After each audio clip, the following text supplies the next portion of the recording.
Olá, boa noite para você. Agora 19 horas e 20 minutos. Começa nesse instante mais uma edição do nosso SCC News. Seja muito bem-vindo a partir de agora. Você vai acompanhar na edição de hoje. Suspeitos de assassinato em frente à creche de Indaial, no Vale do Itajaí, são presos em São Paulo horas após o crime. A dupla foi capturada na cidade de Registro. Já todos os detalhes. Aqui na capital, foi sancionado o projeto de lei que prevê internação involuntária de pessoas em situação de rua com dependência química ou transtornos mentais. E ainda na edição de hoje, a gente vai começar a exibir a série Conexão Inclusiva, que vai apresentar os principais desafios de pessoas com deficiência física e intelectual em Santa Catarina. Tudo isso a partir de agora, você sabe aonde, né? Então vem, aqui no SCC News.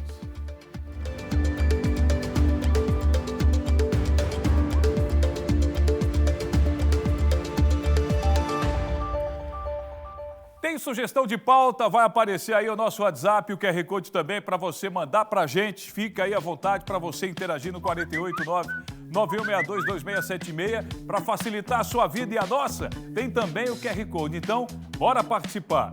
Olha, na manhã dessa sexta-feira, ou melhor, dessa segunda-feira, começo de semana, um homicídio foi registrado em frente a uma creche em Indaial. Deu o que falar no dia de hoje. A creche se chama Eno Vale, ou melhor, Eno. É isso, produção? Ou é no Vale do Itajaí? Ah, tá certo. No Vale do Itajaí. A vítima tinha envolvimento com uma facção criminosa.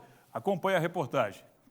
Uma câmera registrou o momento em que o homem é executado com 17 tiros na cidade de Indaial. 2 criminosos descem de um carro e disparam contra o motorista de outro veículo, que morre na hora. Uma outra câmera mostra que, no momento dos disparos, uma mulher e uma criança de 3 anos que estavam por perto acabaram atingidas. Elas foram baleadas nas pernas e estão internadas, sem risco de morte. O crime aconteceu por volta das 7h30 da manhã, em frente a essa escola de educação infantil. O homem executado tinha acabado de deixar o filho dele aqui. Essa escola atende cerca de 200 crianças que tiveram as aulas suspensas durante 2 dias. A vítima foi identificada como Marcos Gama Barroso, de 41 anos, conhecido como Marcola. Segundo a polícia, ele era membro de uma facção criminosa do Amazonas e havia um mandado de prisão por homicídio contra ele. Marcos morava em Indaial há cerca de 5 meses. E pelo que a gente já apurou, houve uma ruptura e ele migrou para uma outra organização criminosa. O fato é que isso gerou uma briga. E ele também, ao que tudo indica, assumiu um cargo de gestão, um cargo maior nessa organização. E ele, consequentemente, vinha sendo caçado. Veio para Santa Catarina há aproximadamente 7 anos, pelo que foi informado.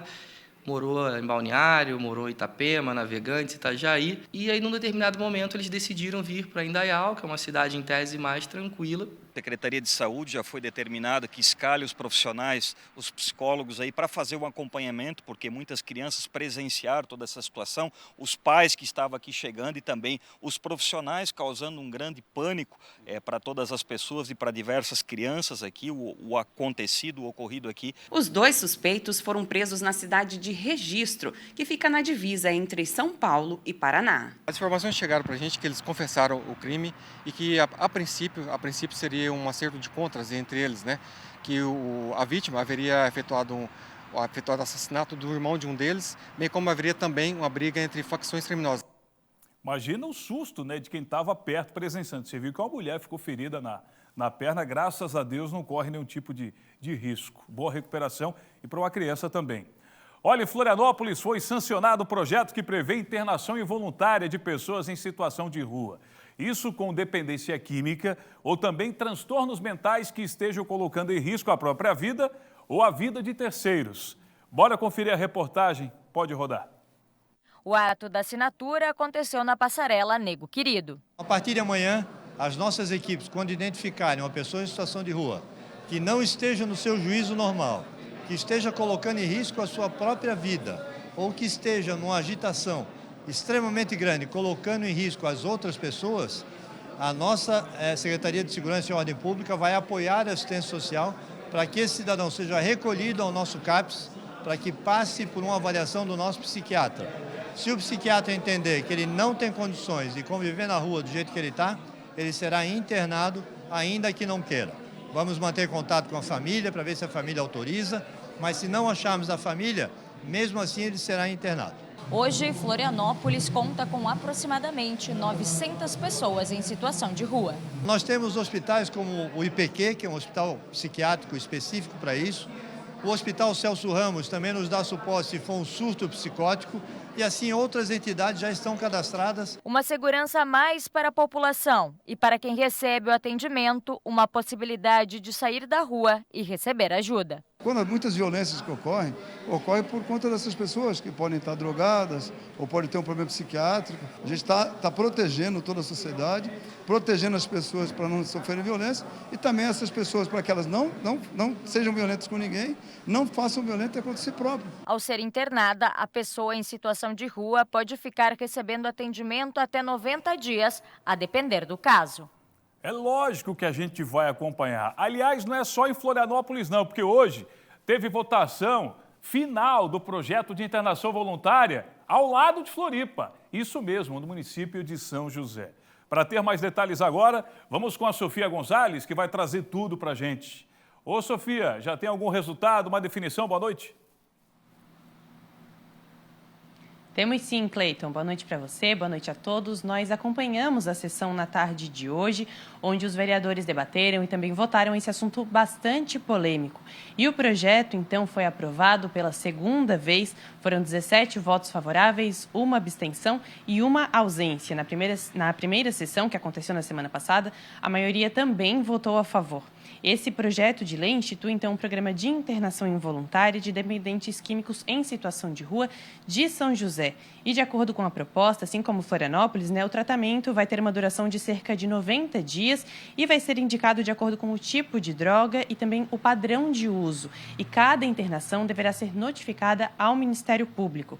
Agora, o projeto segue para a sanção do prefeito de São José, Orvino Coelho, e, então, a lei entra em vigor. Nós seguimos acompanhando esse assunto em todos os municípios aqui da região da Grande Florianópolis, inclusive em Palhoça, que começou a primeira votação hoje às 6 da tarde, Cleiton. Obrigado, Sofia. A gente continua assim, acompanhando esse assunto e também opinando. Mas aí eu passo a bola para ele. Roberto Azevedo. Tudo bem, Roberto? Boa noite. Boa noite, Cleiton Ramos. Boa noite a você que nos assiste. Não poderia ser diferente. Se o ato é feito na lei para Florianópolis, precisa valer também em São José, Palhoça, Biguaçu, mais adiante, porque essas cidades são geminadas, ficam uma do lado da outra. O que aconteceria normalmente? Você faz a ação em Florianópolis, o indivíduo corre para São José, ou para Palhoça, ou para Biguaçu, enfim, tem que ser uma medida coordenada.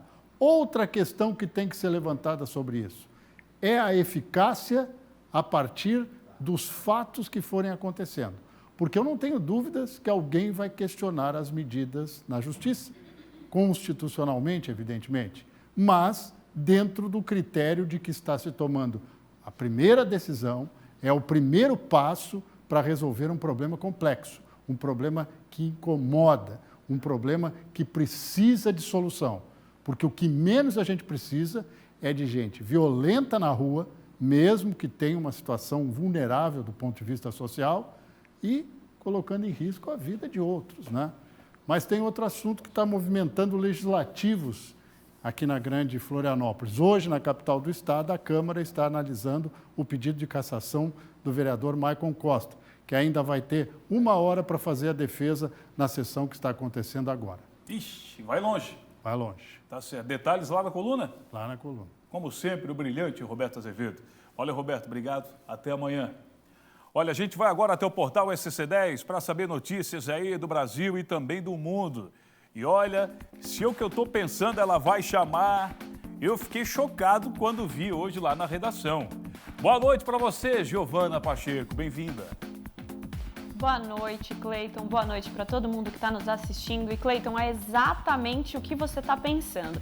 Vamos colocar as imagens aí na tela para o nosso público assistir, porque essas imagens elas são impressionantes. O que aconteceu, Cleiton, foi um deslizamento de grandes pedras em uma rodovia no Peru. e 2 caminhões foram totalmente destruídos por essas grandes pedras que caíram em cima deles. A rodovia também ficou bem danificada, mas a notícia boa, a notícia ótima, é que os 2 motoristas não sofreram lesões graves, eles ficaram bem depois desse grande susto. Essas imagens elas foram captadas por uma das câmeras internas desse caminhão, que mesmo depois de destruído, ela continuou captando, e agora as autoridades vão investigar o que pode ter causado esse deslizamento, mas tem uma suspeita já de que seja por causa das fortes chuvas, já que nos últimos dias tem chovido bastante na região e isso pode ter desestabilizado o território, o terreno que as pedras ficam. Então, para você conferir mais notícias do Brasil e do mundo, é só acessar o portal scc10.com.br. Eu volto contigo aí no estúdio, Cleiton. Valeu, Gi. Tá aí, Giovana Pacheco, direto do portal. Giovana falou sobre chuva. Vem aí a previsão do tempo.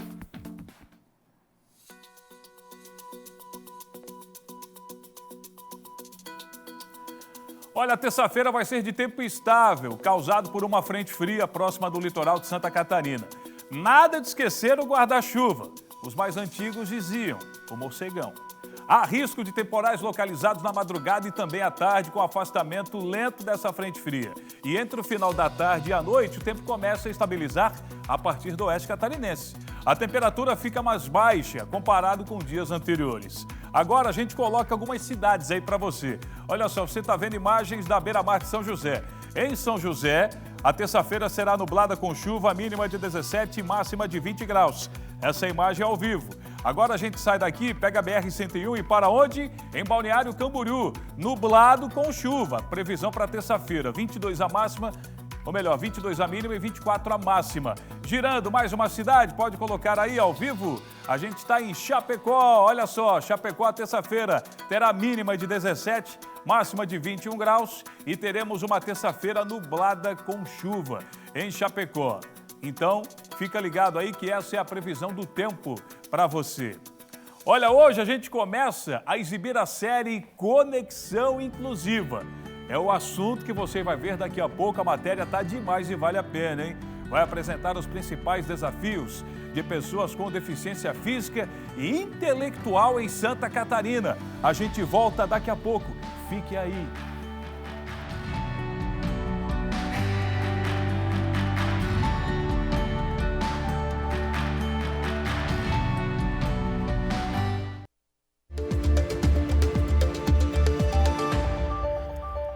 De volta com o nosso SCC News, boa noite para você.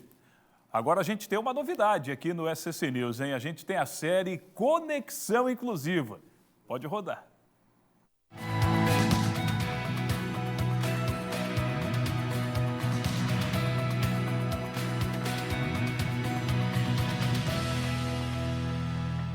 E olha, a série tá demais, hein? São 8 episódios. Isso mesmo, uma série que promete apresentar os principais desafios de pessoas com deficiência física e intelectual aqui no nosso estado.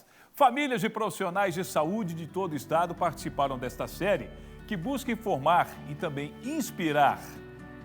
A gente colocou hoje no SCC Meio Dia um capítulo desse brilhante trabalho que está sendo feito pela nossa querida Júlia Matos. Vem para cá, Júlia. Oi, a nossa Cleiton. querida Júlia. Tudo bem, Júlia? Tudo bem, boa noite. Só para registrar claro aqui, boa noite.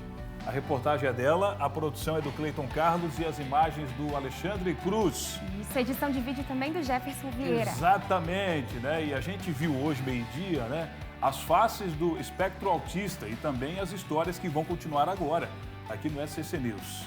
Conta pra gente mais detalhes antes da gente chamar a Júlia. Olha, Cleiton, tá sendo uma alegria trazer para vocês essa série. Ela foi feita com muito carinho desde o ano passado, preparada com muitas famílias, com instituições que acolhem e dão apoio para essas pessoas que tiveram diagnóstico tardio, diagnóstico precoce.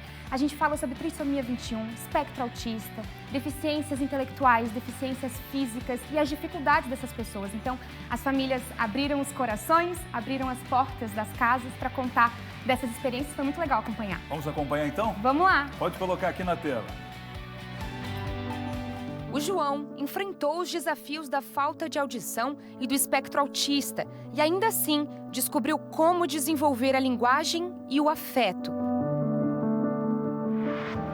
Já o Davi teve o diagnóstico precoce e continua se desenvolvendo com a ajuda da família. Mas e para aqueles que tiveram um diagnóstico tardio? Como se adaptaram e ingressaram no mercado de trabalho? Bem, o Vitor é um bom exemplo. Foi muito revelador o diagnóstico na minha vida, assim.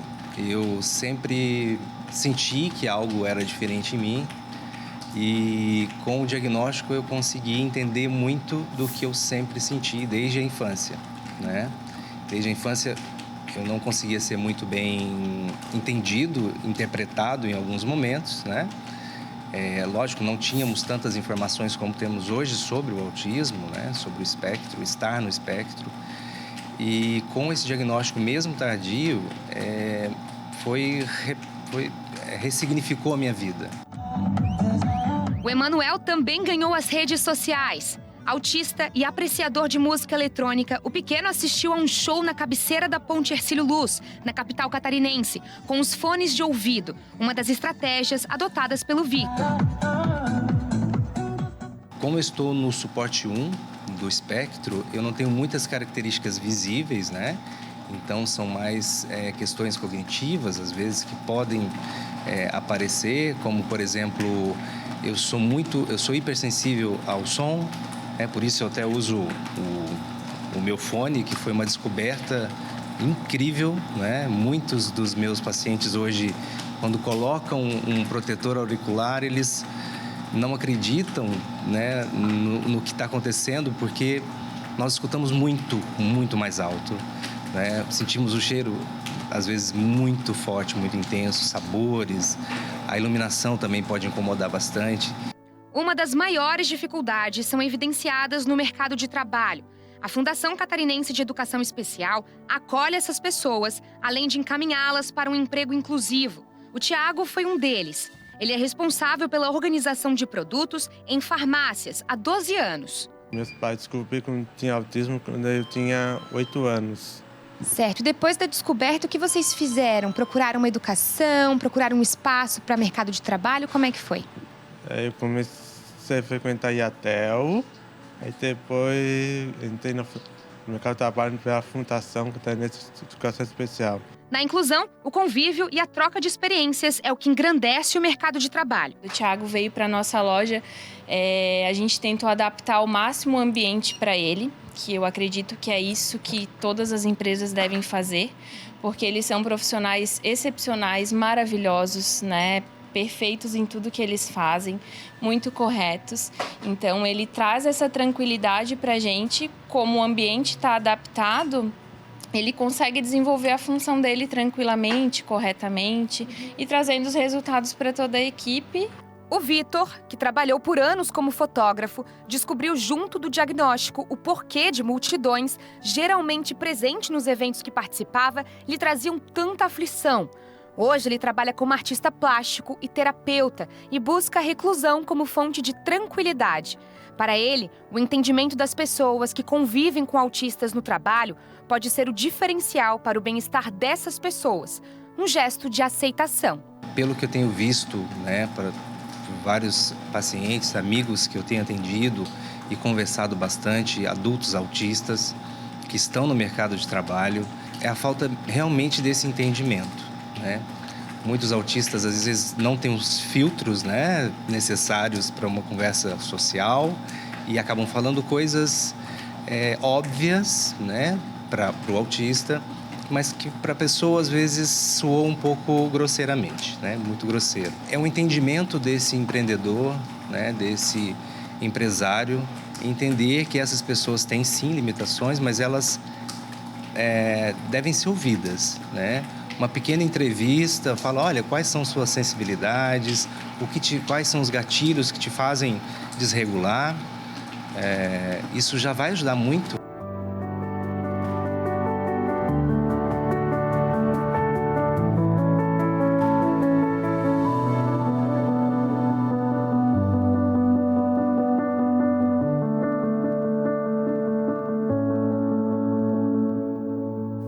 Amanhã tem mais, hein? A gente dá sequência agora aqui no nosso SCC News. O BRDE, em parceria com a CAT, lançou a edição 2024 do programa BRDE Lab Santa Catarina. Confira. Na sua terceira edição, o programa beneficia startups catarinenses com premiações, workshops e mentorias, como a empresa do Herbert, uma das vencedoras no ano passado. Nós entramos ali com uma média de vendas de 6 vendas por mês, né?